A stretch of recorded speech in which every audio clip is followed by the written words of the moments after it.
This one I call the RK Fatty because I try to keep the wide tires on the front and the back.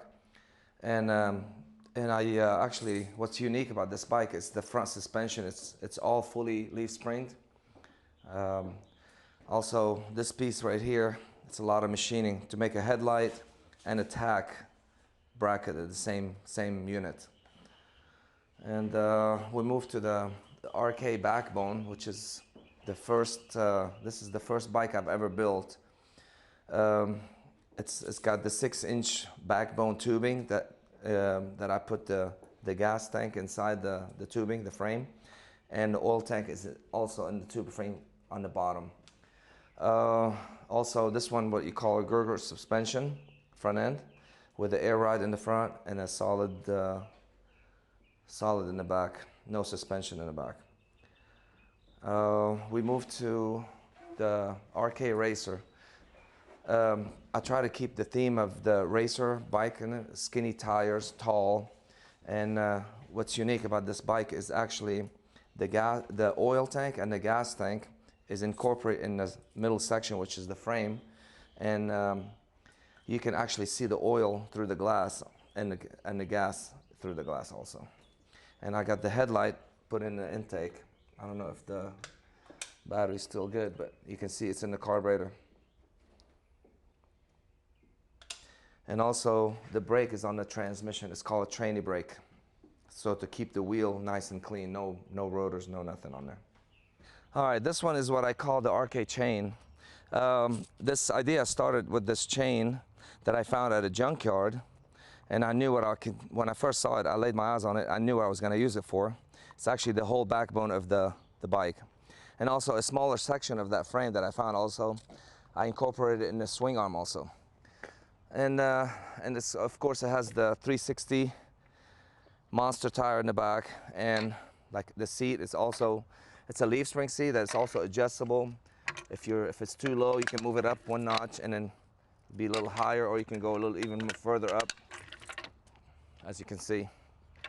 Okay, and then this bike actually, when I built it, I didn't want to hide the chain because I want to show that whole backbone, and I couldn't figure out what I'm going to do with the gas tank on this.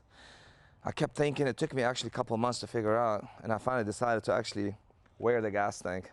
And this is actually an old fire extinguisher that I actually have a back piece with straps hooked up to it, and I actually use it for gas tank, and I plug it in here with a quick connect and wear it on my back.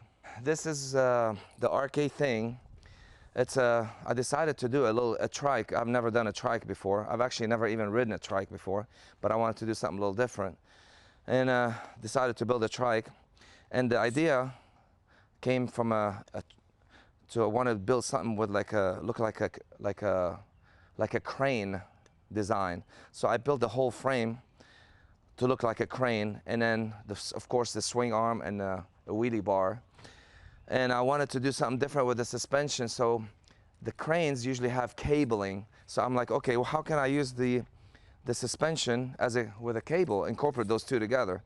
And I decided to do a pulley system suspension for the back and the front, and it's also adjustable. I can show you if you want to come with me to the front here. Okay, here's the cabling suspension on each side. It's one cable going through multiple pulleys going through the other sides, and it's actually adjustable. As you can see, the ride height right now is pretty low, and you can adjust it as the height you want. And also, what's really cool about this bike, I didn't want to hide the frame with the gas tank. I decided to actually put the gas tank inside the upper fairing. This piece right here, people think it's just to block the wind. It's actually, no, it's actually also the gas tank. And this here is the gas gauge. This is my favorite. This is, I just finished this actually. It's what I call the RK bearing. The idea started as when I coming back from Sturgis last year, I wanted to build a bike with 3 wheels and use the center wheel as the frame. And then idea changed, and it came, and I come up with actually with the help of a friend of mine, we rolled a stainless steel flat bar to a perfect circle and got it to function, made it actually a ball bearing. So the frame is actually a huge giant bearing that function. Let me show you. I'm going to show you. As you can see here, it's all a bunch of ball bearings in there. And I'd like to show you how the suspension works. The outer bearing race is actually the front part of the bike and the seat. And the inner bearing is the motor mount and the swing arm. Can you kind of see that? Mm-hmm. You see how the swing arm is bolted to the inner race? And the gas tank is also bolted to the inner race. I would like to show you how this works here. Get it off the kickstand here. And I'm going to sit on it. Okay, now I'm sitting on the bike, and if you can see here, the suspension, how it's working. Are you able to see that? Yeah.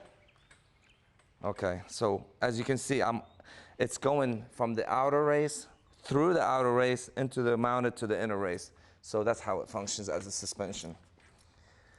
Okay, and for a radiator, I didn't want to use a normal radiator.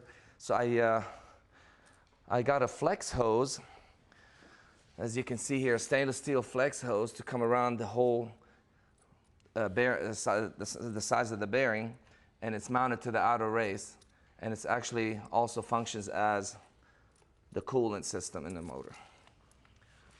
And the theme of the bike is actually a bearing. So the wheels, they were solid wheels. I machined the whole wheel to take a giant bearing and made the hubs to fit inside the bearing.